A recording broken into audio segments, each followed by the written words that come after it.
운수 좋은 날, 현진건.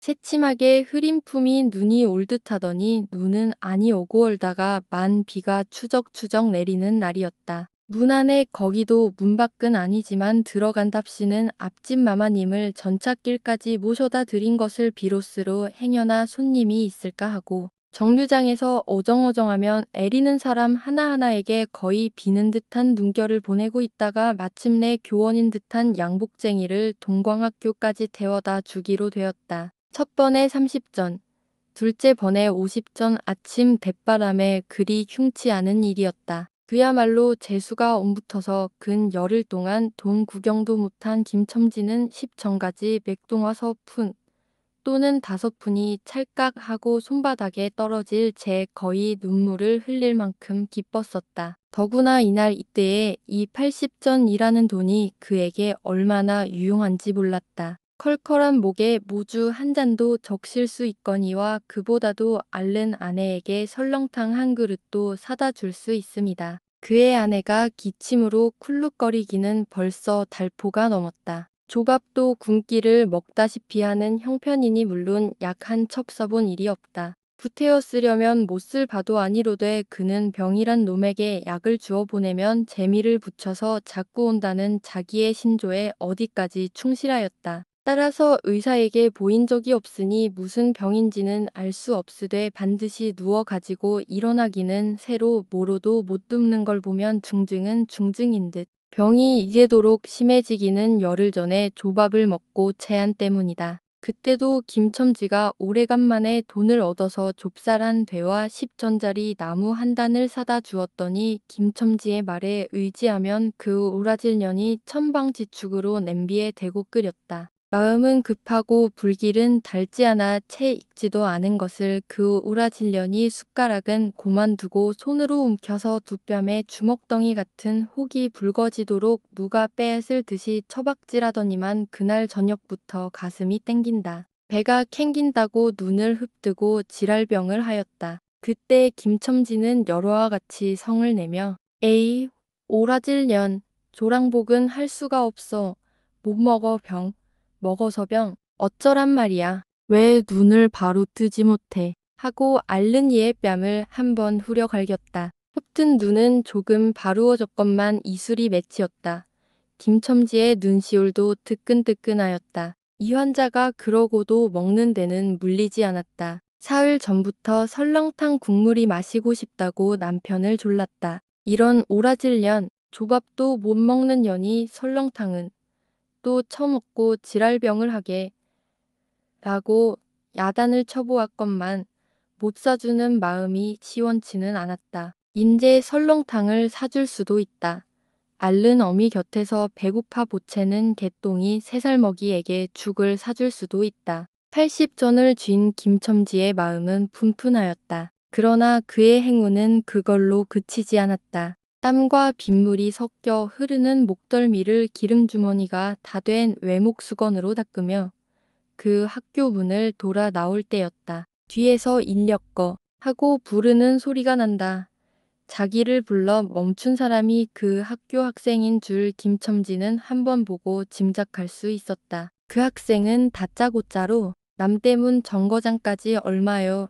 라고 물었다. 아마도 그 학교 기숙사에 있는 이로 동기방학을 이용하여 귀향하려 함이리라. 오늘 가기로 작정은 하였건만 비는 오고 짐은 있고 해서 어찌할 줄 모르다가 마침 김첨지를 보고 뛰어나왔음이리라. 그렇지 않으면 왜 구두를 채 신지 못해서 질질 끌고 비록 고구라 양복일망정 노방이로 비를 맞으며 김첨지를 뒤쫓아 나왔으랴. 남대문 정거장까지 말씀입니까?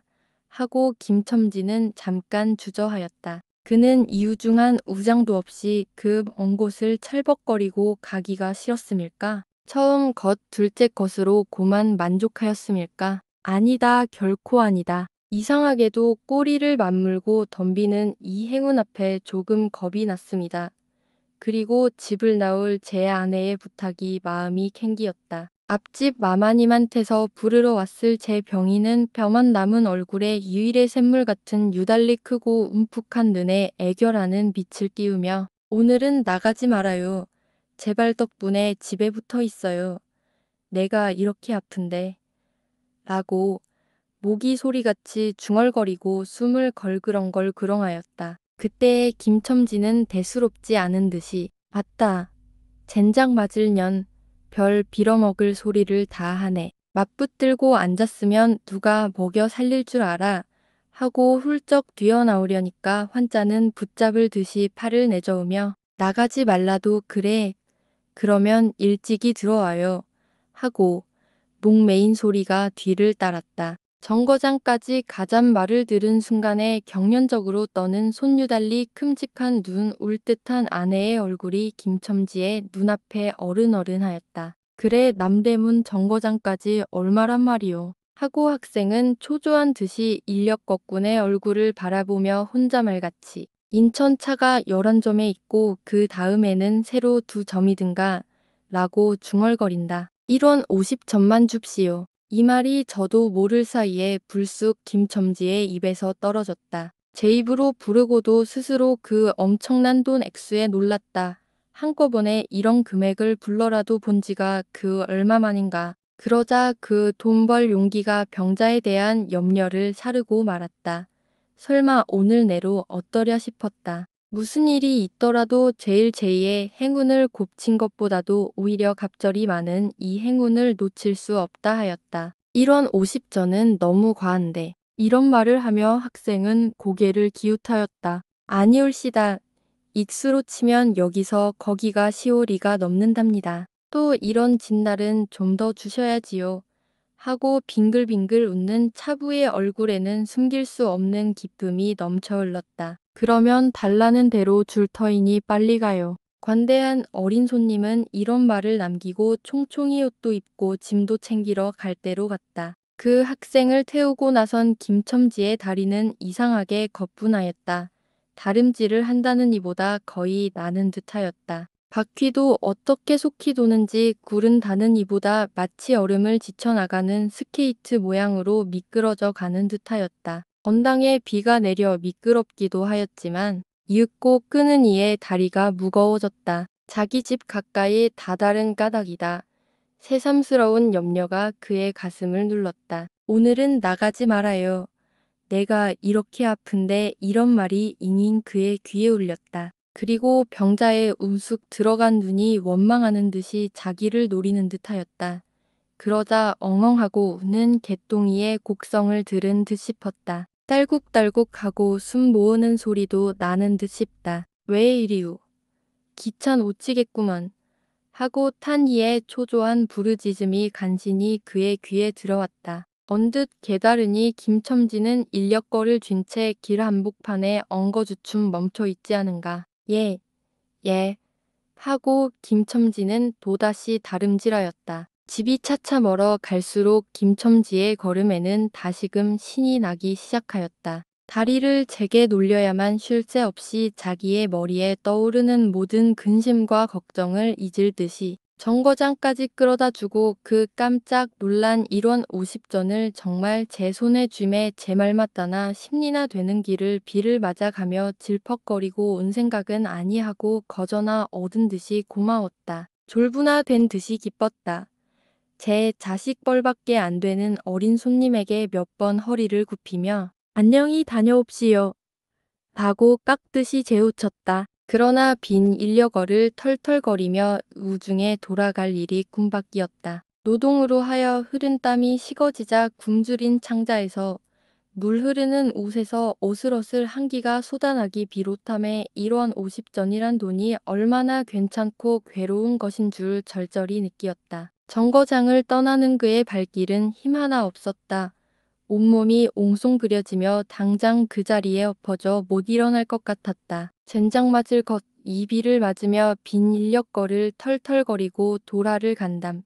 이런 빌어먹을 제 할미를 붙을 비가 외남의 상판을 딱딱 때려. 그는 몹시 화중을 내면 우구에게 반항이나 하는 듯이 개걸거렸다. 그럴 즈음에 그의 머리엔 또 새로운 광명이 비쳤나니 그것은 이러고 갈 게 아니라 이 근처를 빙빙 돌며 차 오기를 기다리면 또 손님을 태우게 될는지도 몰라 란 생각이었다. 오늘 운수가 괴상하게도 좋으니까 그런 유행이 또 한 번 없으리라고 누가 보증하랴. 꼬리를 굴리는 행운이 꼭 자기를 기다리고 있다고 내기를 해도 좋을 만한 믿음을 얻게 되었다. 그렇다고 정거장 인력거꾼의 등살이 무서우니 정거장 앞에 섰을 수는 없었다. 그래 그는 이전에도 여러 번 해본 일이라 바로 정거장 앞전차 정류장에서 조금 떨어지게 사람 다니는 길과 전찻길 틈에 인력거를 세워놓고 자기는 그 근처를 빙빙 돌며 형세를 관망하기로 하였다. 얼마 만에 기차는 왔고 수십 명이나 되는 손이 정류장으로 쏟아져 나왔다.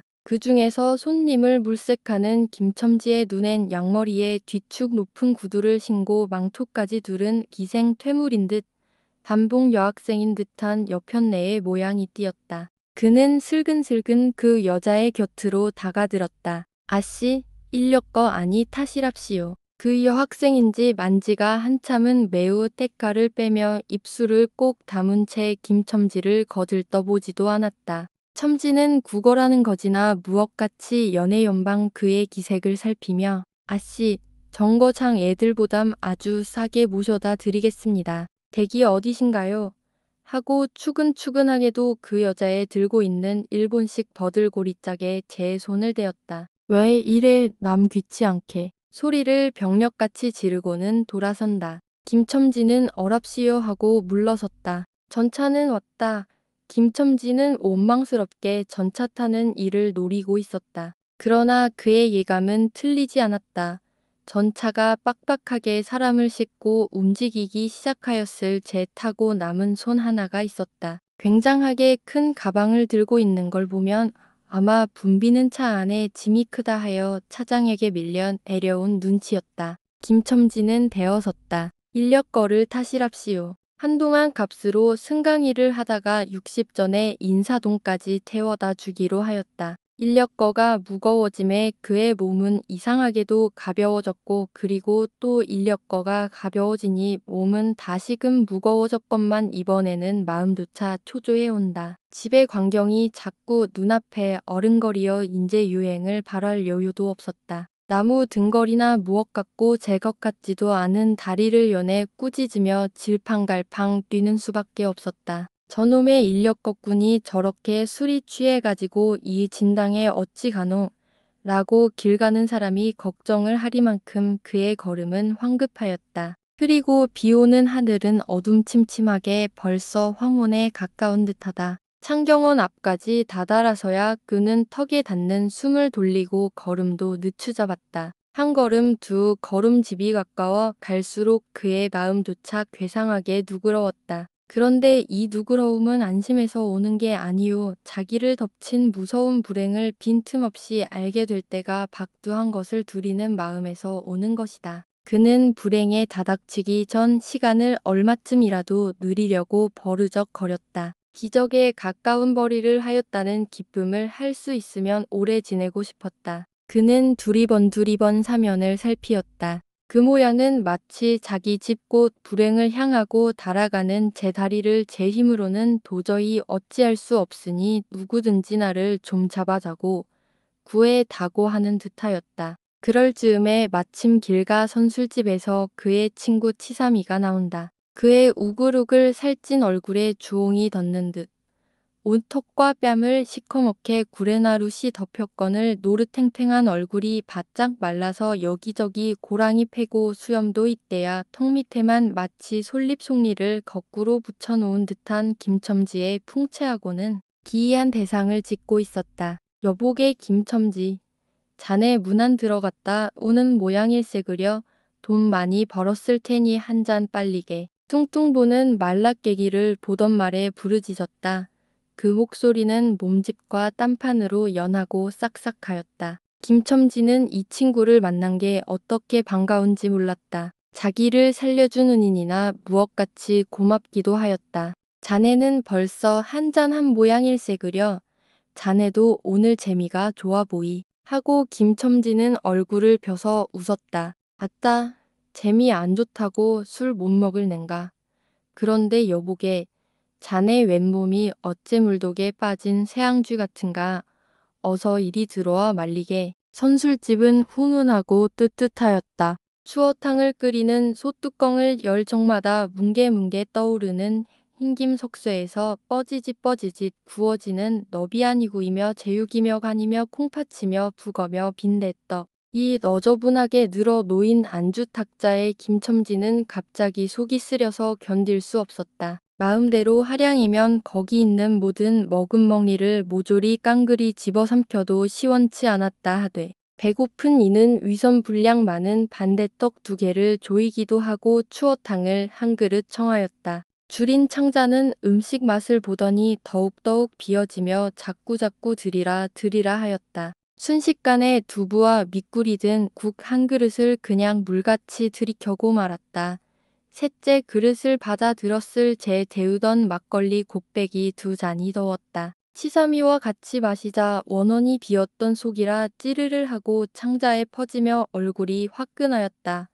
눌러 곱빼기 한 잔을 또 마셨다. 김첨지의 눈은 벌써 개게 풀리기 시작하였다. 석쇠에 얹은 떡 2개를 숭덩숭덩 썰어서 볼을 불룩거리며 또 곱빼기 2잔을 부어라 하였다. 치삼은 의아한 듯이 김첨지를 보며 여보게 또 붓다니 벌써 우리가 넉 잔씩 먹었네.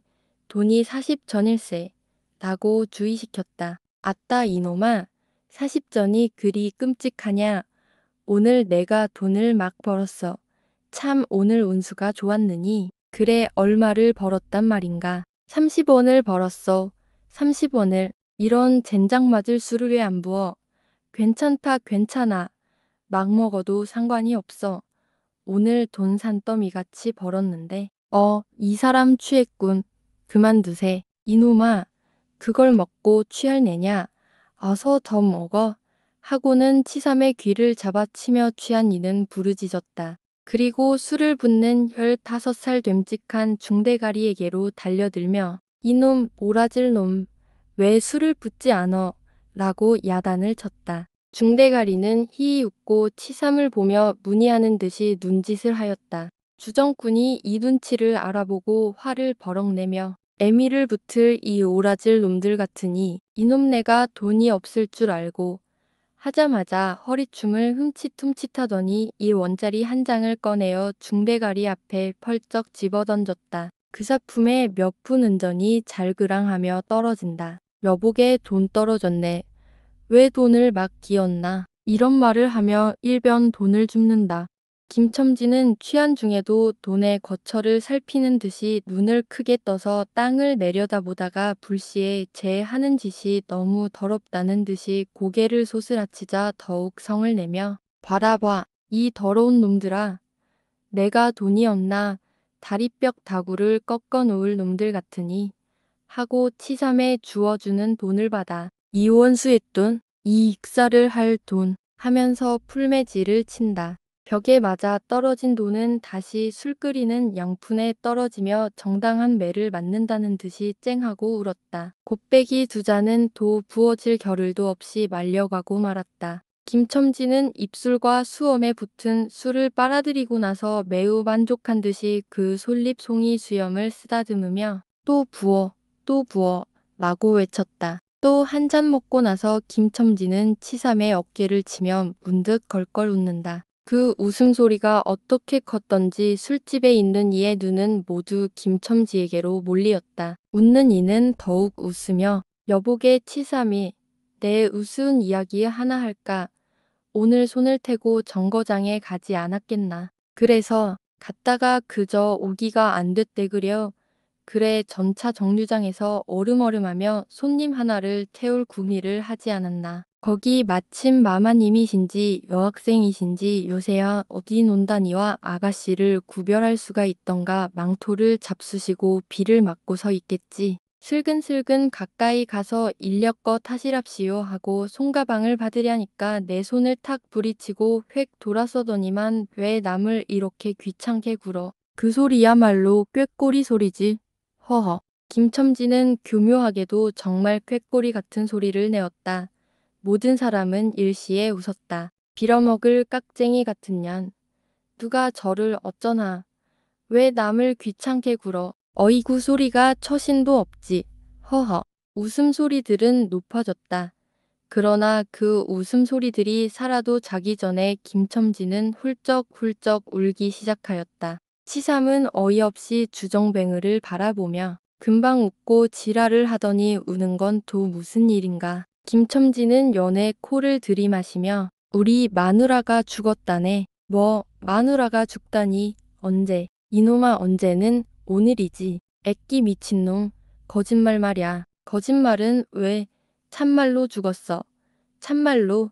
마누라 시체를 집에 뻗을쳐 놓고 내가 술을 먹다니. 내가 죽일 놈이야. 죽일 놈이야. 하고 김첨지는 엉엉 소리를 내어온다. 치삼은 흥이 조금 베어지는 얼굴로 원희 사람이 참말로 하나 거짓말을 하나 그러면 집으로 가세. 가. 하고 우는 이의 팔을 잡아당기었다. 치삼의 끄는 손은 뿌리치더니 김첨지는 눈물이 글썽글썽한 눈으로 싱그레 웃는다. 죽기는 누가 죽어. 하고 득이가 양양. 죽기는 왜 죽어. 생떼같이 살아만 있단다. 그 오라질 년이 밥을 죽이지. 인제 나한테 속았다. 하고 어린애 모양으로 손뼉을 치며 웃는다. 이 사람이 정말 미쳤단 말인가. 나도 아주 먼 내가 앓는단 말은 들었는데 하고 치삼이도 어느 불안을 느끼는 듯이 김첨지에게 또 돌아가라고 권하였다. 안 죽었어. 안 죽었대도 그래. 김첨지는 화증을 내며 확신 있게 소리를 질렀으되 그 소리엔 안 죽은 것을 믿으려고 애쓰는 가락이 있었다. 기어이 일원 어치를 채워서 곱빼기 한 잔씩 더 먹고 나왔다. 굳은 비는 의연히 추적추적 내린다. 김첨지는 취중에도 설렁탕을 사가지고 집에 다다랐다. 집이라 해도 물론 셋집이요 또 집 전체를 세든 게 아니라 안과 뚝 떨어진 행랑방 한간을 빌려든 것인데 물을 길어대고 한 달에 1원씩 내는 터이다. 만일 김첨지가 주기를 따지 않았던들 한 발을 대문에 들여놓았을 제 그곳을 지배하는 무시무시한 정적 폭풍우가 지나간 뒤에 바다 같은 정적이 다리가 떨렸으리라. 쿨룩거리는 기침 소리도 들을 수 없다. 그르렁거리는 숨소리조차 들을 수 없다. 다만 이 무덤 같은 침묵을 깨뜨리는 깨뜨린다는 이보다 한층 더 침묵을 깊게 하고 불길하게 하는 빡빡하는 그윽한 소리. 어린애의 젖 바는 소리가 날 뿐이다. 만일 청각이 예민하니 같으면 그 빡빡 소리는 빨따름이요. 꿀덕꿀덕하고 젖 넘어가는 소리가 없으니 빈 젖을 빤다는 것도 짐작할는지 모르리라. 혹은 김첨지도 이 불길한 침묵을 짐작했는지도 모른다.